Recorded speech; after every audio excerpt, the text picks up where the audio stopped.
It's Maya, and this is Motive, so let's just dive straight in. It is December 1995. A young woman, Diana Melnick, disappeared from Vancouver's downtown east side, only for her fingerprints to be found in 2002, after the police uncovered disappearances to be linked to a farm belonging to Robert Pickton. None of her remains have been located on the farm itself. It is speculated that her body had entirely decomposed or been disposed of by the various methods used by Pickton before police had fully searched the property. It was later discovered Pickton fed his victims to the pigs to get rid of the evidence. We know our crime, we have our killer, we have our victim. What was the motive?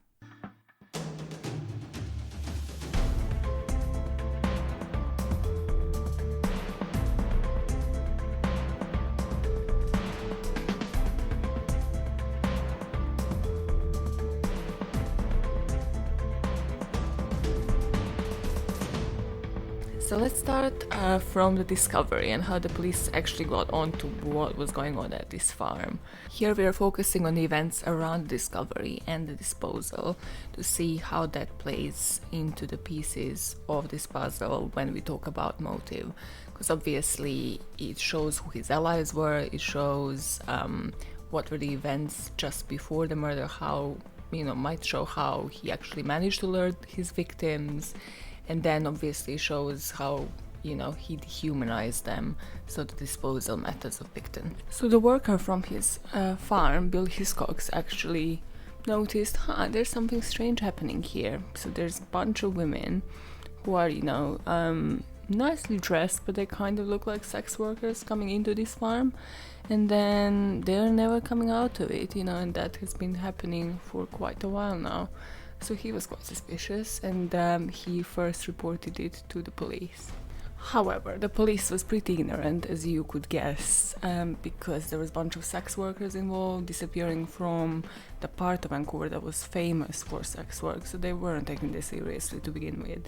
So it was only in 2006 that they actually executed a search warrant. So once Hiscox reported it, but it wasn't even for prostitution or killings or anything of that sort. It was for firearms, so they searched the property for the firearms. So now you might wonder, how was he getting away with this? How were women disappearing on his farm for this many years? So there's a few things. First of all, we will cover it later, but Picktons were wealthy. And second, it didn't help that he surrounded himself with proper scum. His brother David meddled in crime himself. He has been accused of sexual assault himself, but managed to avoid the charges because, he applied some intimidation techniques a lot of times for anything that would happen, to him or his brother. So he kind of protected the family that way. Of course, the farm workers were involved, so it was kind of the intimidation techniques and the fact that they were actually wealthy and could pay up for this. You could really say, David Pickton was the old age Kevin Spacey. Oh, you haven't heard about the memes going around from Kevin Spacey and the articles that initiated those memes? Well, if anybody out of, 10 of you that are actually listening to this have connections and can report me, do yourself justice. Do justice for yourself and me and skip the next 60 seconds, because it is pretty conspiracy theory, House of Cards real life plot kind of situation. So basically, there have been articles recently, I think 2 of them in the space of like a week, and then 1 in October or November, where everybody that accused Spacey of sexual assault is kind of dropping dead. So there's 3 dead victims, and then everybody else is dropping the charges. So not saying anything, but this is pretty much how it went in the Picton's case. So nice comparison alignment there. Stay alive, guys, stay alive. So Robert and David Pickton were arrested, and police obtained a second warrant using what they had seen on the property to search the farm as part of the BC Missing Women investigation. So by what they found, so they did find, some of the women's clothing. They find really weird objects. So, a dildo, a gun with a dildo as a holster. Hold that thought, I just googled it. Holster is the thing that actually holds the gun. So it was not a part of barrel. That's the word I was looking for. It would be really strange if dildo was, the actual holster. Why is everybody focusing on this part of the story so much? On that day, Robert Pickton was charged with weapons offences. Both of the Picktons were later released. However, the police actually kept an eye on Robert Pickton because obviously he was the weirder one. So it's actually lucky that, well, not lucky, but that Bill Hiscox testified in this case and actually brought it to the police in the first instance. What Hiscox said was that Pickton sometimes exhibited bizarre behavior despite of the no evidence of the substance abuse, which would draw attention. I mean, the women were going into the farm and never coming out of it. So why the police ignored it for so long is because, well, they were rich. We will mention the Piggy Farm Society as well, to which, anybody important in that area of Vancouver would actually turn up to. And also, what would happen is that they were unfortunately sex workers. So, as we know, the police would just discard them as runaways and would never investigate these cases. So, on February 22nd, finally, so in 2002, Pickton is arrested and charged with different counts of murder. So at first he's just charged with 2 counts of murder. It's only actually, so they keep piling up, and it's only actually in May 2005 that Diana Melnick's murder is actually brought along with other murders, bringing the total number of first-degree murder charges to 27. He actually claimed that he killed 49. He was charged with 27, because there was a Jane Doe. So what they managed to do is to obviously find different remains, so either different bones of the body somewhere on the farm that haven't been eaten by the pigs or sent to the rendering farm. And this Jane Doe, they couldn't actually identify one of the body parts at all, so they completely discarded it. If you really think about it, Pickton killed about 49 women over 7 years period. That's, if he was doing it on a consistent basis, let's say he was evening it out, that's 7 victims a year. What always bothers my insides and my brain is how much work is actually involved into this. So it's just the planning that goes into how to get a woman, how to bring her actually home into a safe place, what to do with her, have sex with her, actually kill her, degut her, butcher her, feed her to the pigs, or send to the rendering farm. It is methodical, it involves a lot of time, and what baffles me is that they never see it wrong. They never stop 5 years down the line. You're like, maybe I've had enough. Maybe it's just a repetitive action that I'm just possessed with. Why don't I stop? Why do I still think this is cool? They just never see themselves from the outside. You can take that as more of a psychological issue, to be honest, because they never see themselves from the outside and how the others look at them as psychos. I'm not in on the peer pressure, etc., but if, I have to think about what I'm doing and would it be judged by every single friend of mine and would not be considered as utterly normal at all, you kind of have to put some peer pressure on yourself at times. But then I guess he didn't have any friends really, just the mates that worked at the farm and covered up these crimes. Side note, what is my voice? Actually, multiple side notes. I'm just re-listening to this to insert something in, like a professional. I just got out of breath just trying to make the 2 minutes work all together. So yeah, that's why my voice sounds shaky. Actual side note on that victim count is I've been to silent meditation, and they would kind of strip you off from your name by assigning you room numbers, and then if they need to address you, they would address you with the room number. But still, I found that so dehumanizing. Imagine how the families of these victims and the police has felt. Just enlightening, totally not depressing side note. Let's continue. So these dramatic interludes are to introduce different sections. So now we're going to focus on the killing. So we are going 7 years earlier to the killing of Diana Melnick. So for us, in order to start deciphering actually the motive or the motives behind this killing, we need to continue with the murder and the murder scenes and how they were found. So as mentioned, the bodies of the victims have been fed to pigs, and any remains were sent to the rendering plant for disposal. So based on this, we can only presume this has been done to Diana as his first victim as well, because this is when he was really getting the feel for it. Due to these findings, we can only presume the same would happen to Diana Melnick, and because of the tools that have been found on the farm, on his property, but also because of the hearsay of the people who lived there. And finally, Pickton himself. I know that this doesn't belong to the killing, but he has actually written a book from prison that has been removed from Amazon within like a record time, sort of like 2-3 days.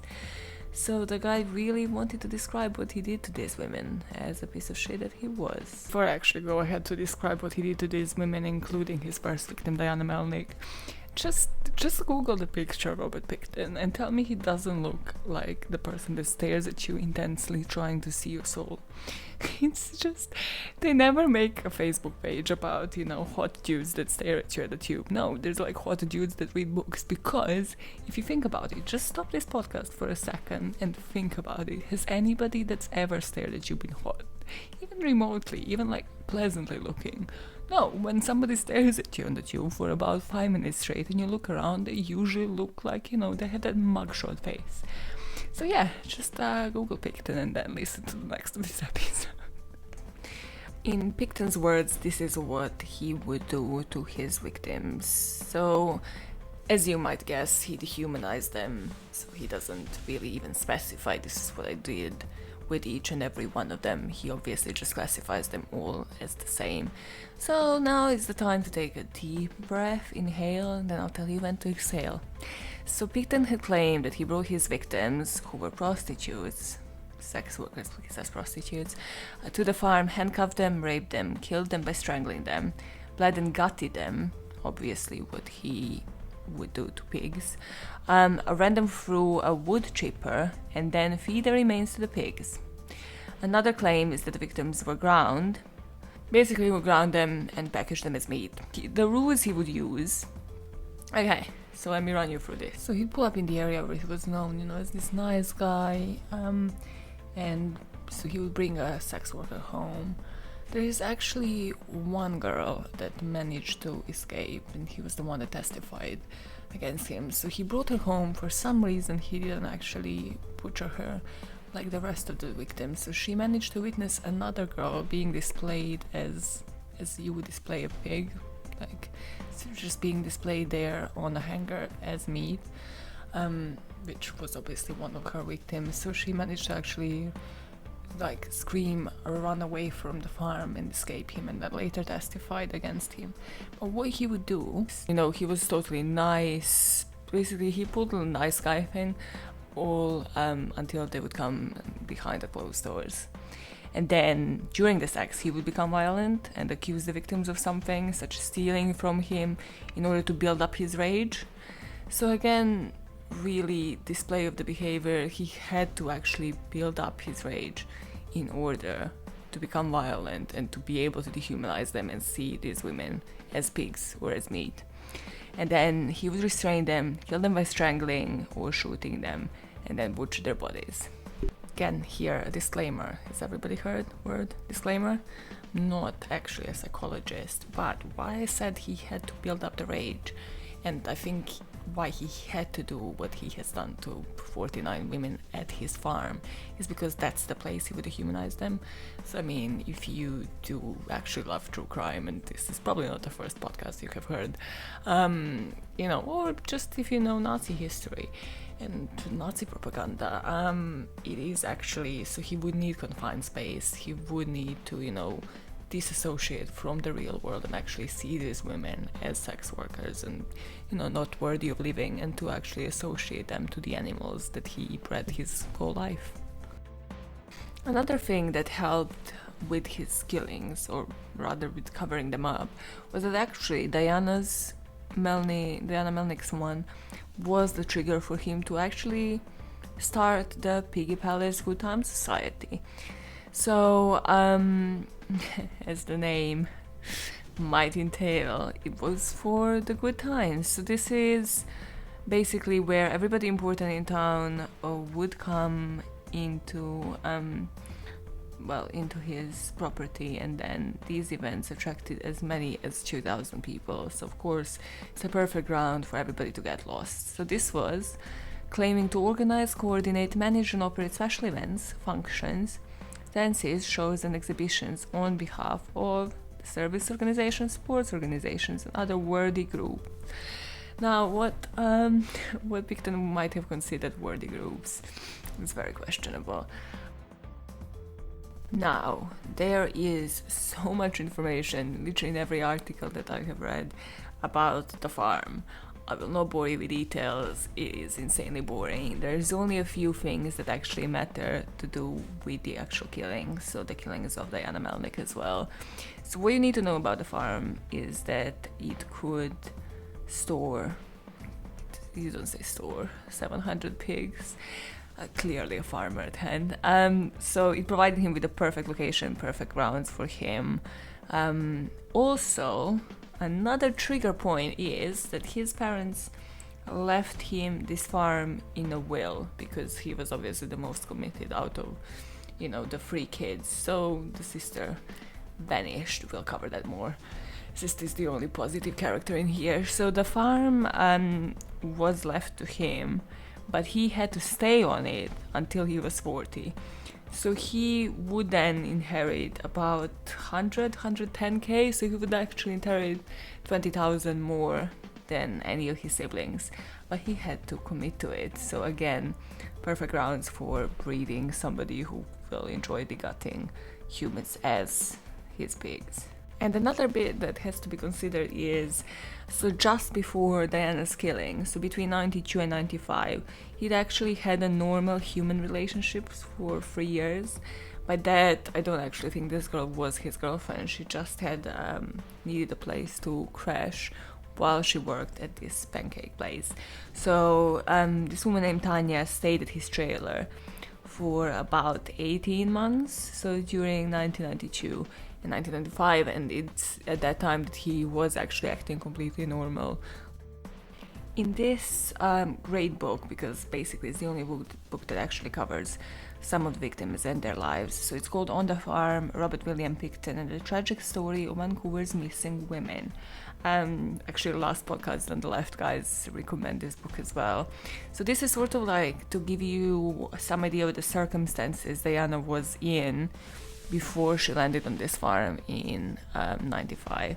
So there is an interview with this woman who went to school with Diana, and she said that Diana was trailing a list of charges and convictions. So, but she actually was about to inherit a large sum of money.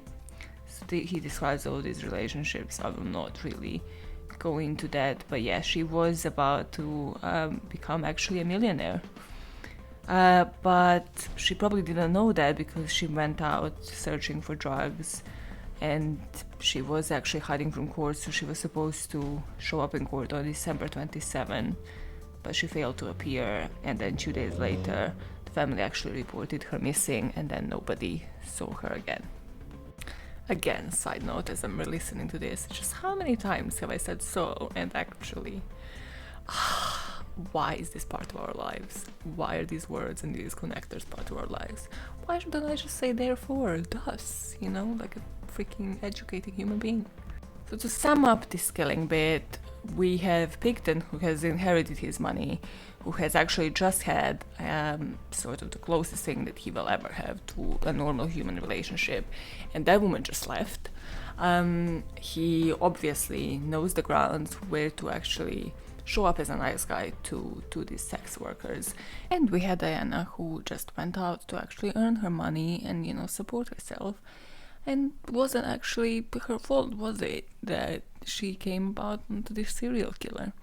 I understand that Diana was his first victim, so they couldn't have known that they had a criminal on their hands now. But let's just draw our attention back to the police and the shitty job that they were doing at that time. It's just the dodgy area where women were, disappearing from. And then you have how many women, again, disappearing from the same area that never raised any flags, despite of people reporting the missing from the same area again.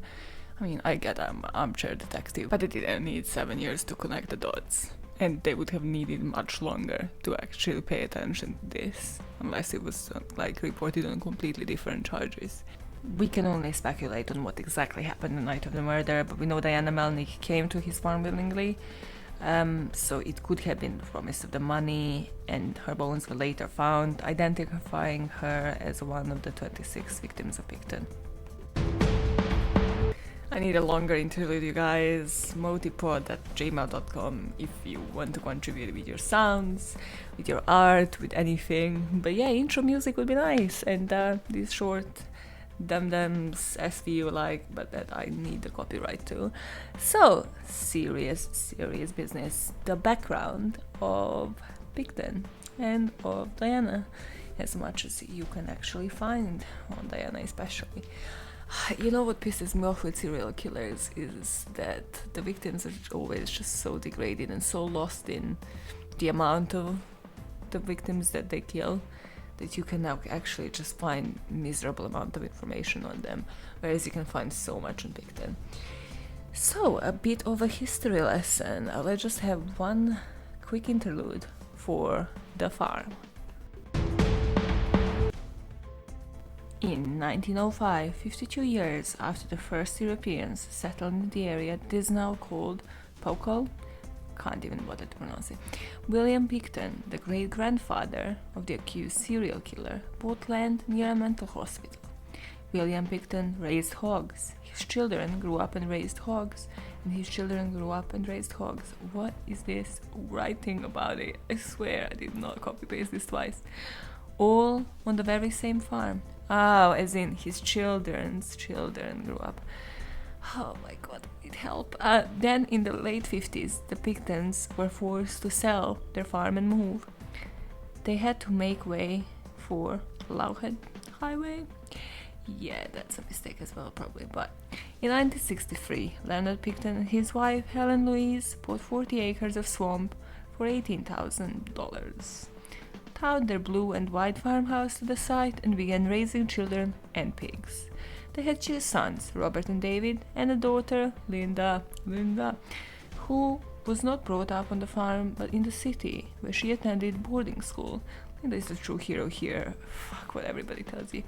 Linda eventually married a businessman, yes Linda, and currently lives in the relatively posh neighborhood of South Granville, near downtown Vancouver. Yes, Linda.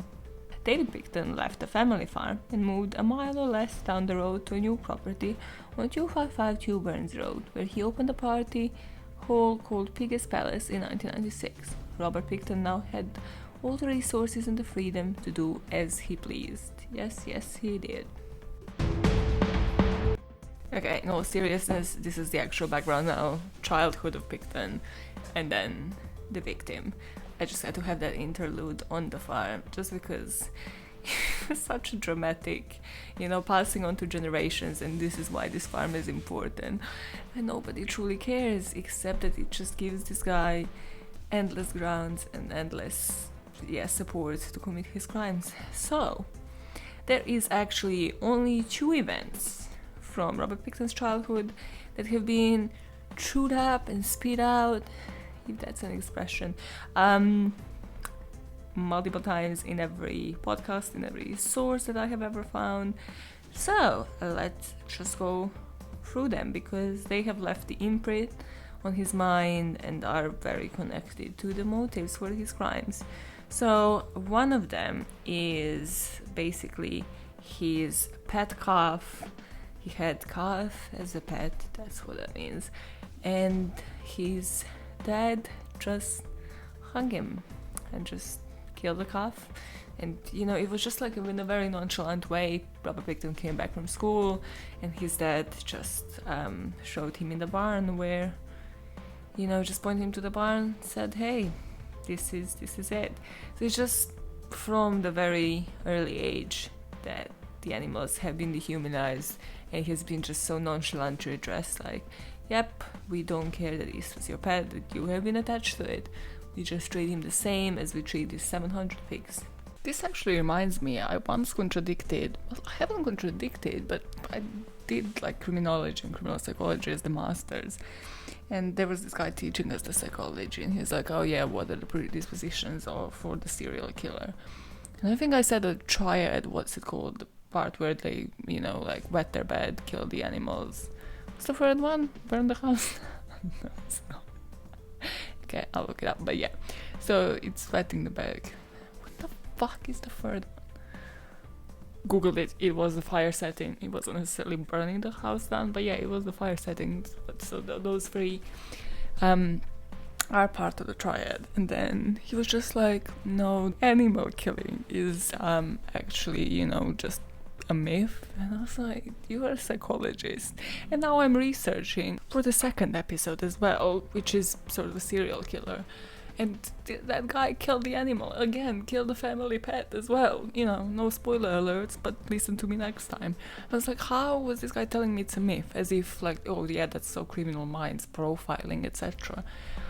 Listen, sometimes don't debate everything anybody tells you. I mean, unless you're completely wrong, in that case don't, but yeah, debate it, question it. Another event is, well, that he has technically witnessed the whole of his family cover up a crime, but especially his mom. As we all know, moms get to be quite an important figure in the lives of serial killers. I mean, check Ed Gein, if anything, if you haven't watched The Bates Motel, or if you listen to any podcasts about serial killers ever, Ed Gein is a good one to start with, because it just depicts like really nice relationships with your mom.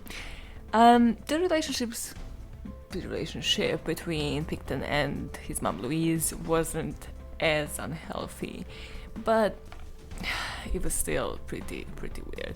So basically, his brother David got his driver's license, amazing stuff. So he was just driving down the road and ran over this young boy. And he freaked out, he went into the house to call up his mom. The mom just literally came into the scene, and then she just rolled the child over into a pool of water, and the child was still alive before she did that. So it's again just showing to both of her kids basically complete disregard of human life. Now, another thing that is very much connected and repeated through every single source is how Robert Pickton lived his life as a childhood. And by that, I mean he was one filthy piece of shit. So, as it says here, he didn't date, perhaps because girls shunned him. His personal hygiene was the stuff of Poco legend, both in school and afterwards. So as a really small child, he used to come back home from school and he would hide like in between pigs' dead bodies. So if he ever wanted to hide from somebody, he would do it by crawling under the gutted carcasses of large hogs, which again doesn't help with the smell made. This actually reminds me, this was a low point in this research process, because it reminds me of my own childhood, and when I really didn't like showers as I was a kid. I cannot place why, but I would protest. It's one of those things that I just did out of spite.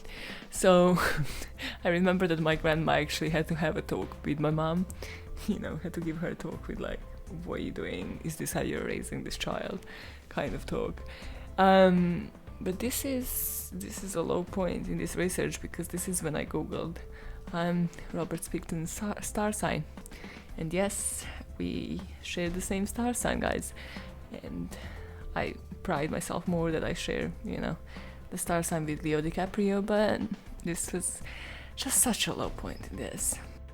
Those are sort of the main events that you need to know about the Pickton. So, about his dirty lifestyle, and how he identified with animals, especially hogs and pigs.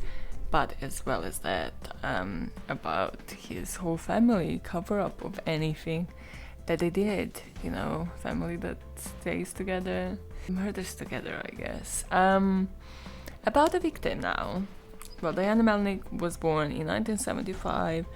She was described as 5 foot 2 inches tall and 100 pounds, obviously, by people that have actually reported her as missing, and then detectives who found her dead.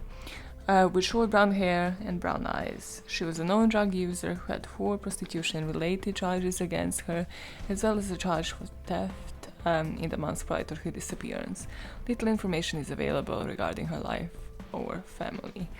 It's sad again, as I mentioned, that we, somebody just goes through life and then you can only find one source, which is a book that actually kind of bothered to interview all these people of her family and friends to actually find out, hey, she was just getting money remotely, but hey, she was actually going to inherit, Will and her family actually did report her missing, and yeah, she was actually loved by the people. It just always baffles me how little we know about the background of victims compared to the background of killers. Now on to the real core of this whole podcast. So I divided this into sort of primary and then secondary, tertiary motives, depending on how many there are. So the primary one is, I put that this has become his identity. So he had no meaningful relationships and a vast amount of resources to commit crime. So had he pulled a Linda, had he just been like, no, I don't care about this will, I don't actually care about staying on this farm, I'm just going to actually lead a normal life, this has been my childhood, this is not who I am, that he wouldn't have ended up as a serial killer. However, he has stayed there, he has fully committed to it, and well, pigs were all of what he knew, and he knew how to dig at them, how to breed them, and then he just applied the same thing to humans. So there's 2 other things that said, like replicating what he saw was okay, so obviously everything was normalized, which fits in with his identity and how he was built up. So in the nature versus nurture actually won here. We had seen that his brother and sister have actually been quite different. Yeah, his brother was not the best human ever, of course. He was and he is still a criminal, but compared to Pickton, on a very smaller scale. Now the next line says, farm life is all he knew. This script, man, sometimes I just wonder, do I write the mood wrong? Like, it's just Maya from the streets. Farm life is all he knew. Then the next one says, fetishize the pigs, related to the animals. This is just becoming next level. Okay, so everything ties in with the first motive. I remembered I recently had a conversation with somebody about the food fetish.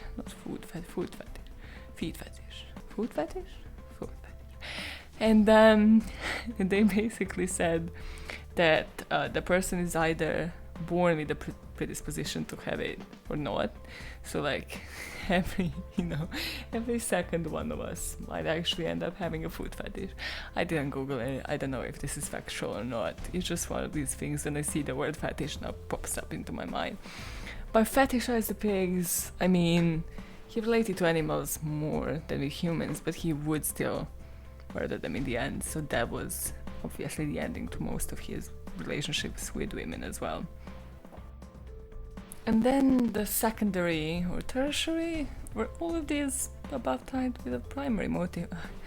Okay, secondary motive is that he actually in the end ended up doing it for publicity. So the first motive is what I still believe is true in his first victim's case. So that's why I sort of go with serial killers and analyze the first murders, because that's when it's most visible and we can actually discuss what motivated them to kill initially. But then, obviously, with time and with the Piggy Palace and, in his prison and the way that he actually went on to write his book, I believe a lot of it was publicity in the end as well. Like, it ends up being with every serial killer. He actually, not just that, but there are reports that he actually wanted to have a round number of victims to 50. Again, that just tells you everything about the person. So, he claimed he killed 49, but he actually wanted to round it up to 50 and to, be the most gruesome serial killer. It's really weird that this guy is probably one of the very few millionaire serial killers, One was H.H. Holmes, and then I don't actually know, are there any other millionaire serial killers? But yeah, that somebody actually can have this money, can have this farm, and actually decide, hey, 50 is the number of the women I kill. Well, that's it for this episode of The Motive. Actually, that's not it for the episode, that's it for the actual discussion of the crime. I have some other bits and pieces for you, but before that, email me, motivepod@gmail.com. Any feedback or any disagreements, you don't know what you're talking about when it comes to Robert Pickton. This is the actual motive. And email me any conspiracy theories and motives behind other famous crimes that you might want to figure out, or want help figuring out, or know for sure that they are true and correct, and I shall discuss them with you next time.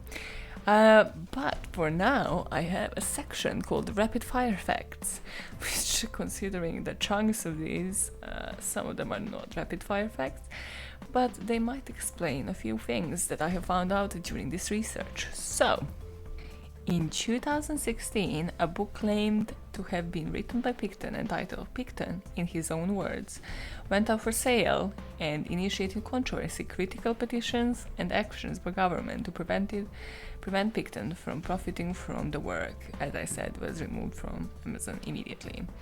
Because of the book that I quoted, I have this, Gary Leon Ridgway, Green River Killer.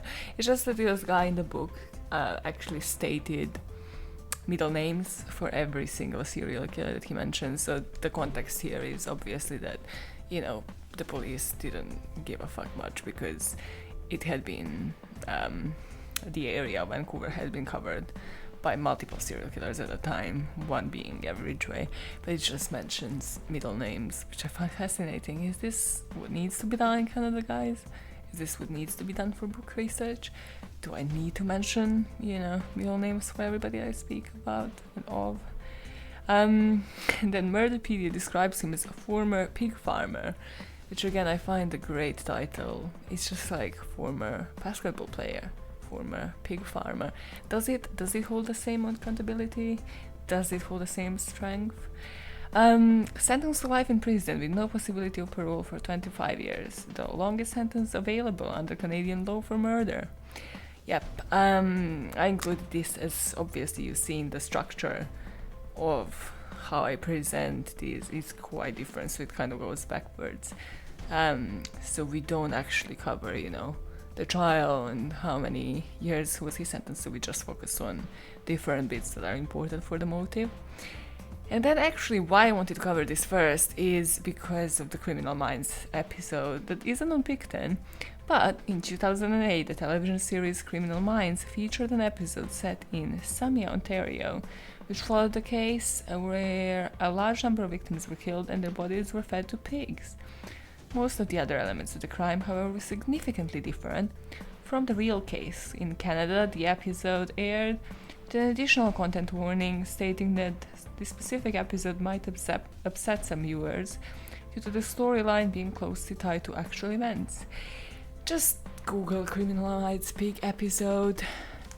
It is disturbing and made a really good impact on me. It's a really good impact, is not what I should be saying here, but yeah, it made a great impact on me, and that's why I decided to choose Pickton, the first one. Nobody told me how much you need to hydrate during recording this. The sources that have been used for this episode: Unidentified Wiki.org, Wikipedia, Listverse, the Canadian Encyclopedia, the book On the Farm, Robert William Pickton and the Tragic Story of the Vancouver Missing Women. Didn't Right, who wrote the book? Great. City News 1130, The Star, and a Last Podcast on the Left. It's actually a 4-part series. If you're not fans of Last Podcast on the Left, I don't know what you're doing with your life. It perfectly describes his childhood in so much detail, with so many reenactments. Just wish I could be like these guys with so many voices. Henry, you're the dream. One last corner, guys, if you're still with me, you know, I wouldn't blame you for all the ums and so's and actuallys. I have probably said every actually I had in me during this episode. Not to mention the mumbles, like I really mumble a lot. That's not news for me, but hey, I thought of having a corner where I mention what, you know, crime podcasts, content, YouTube videos, Netflix, mostly Netflix, and podcasts, and news I have been following throughout the week. So as I'm recording this at the end of the year, yeah, Happy New Year and all that small talk rubbish, so I have watched You on Netflix, obviously, within like a couple of hours when it was released, and then that day was just weird for the rest of the day. But yeah, I recommend You. Maybe people won't, but I actually think it portrays the stalker profile actually pretty accurately. As in, it doesn't just go around, it is sort of like people find it normal, they think that they don't actually need help, while it all progresses as an obsession. Apart from You, another thing that I wanted to mention, two news stories I have been following through that are obviously true crime related. One is on a British host show. It's just everywhere, on every tabloid, on Twitter, trending. Okay, I mixed the Catherines and the Carolines, so I think it's Catherine Flack. Anyways, the Love Island person who battered her boyfriend with a lamp, and then now both of them are claiming nothing happened. She went to LA before the trial. Basically, what I find still strange when it comes to media is how they portray domestic violence cases, and it is just so much of it, but nothing substantial comes out of it, especially when we flip the coin and it is a woman, like it is a woman who is a perpetrator. So it's just always that thing where obviously one person manipulates the other one, you know, suppresses the charges, nothing happened.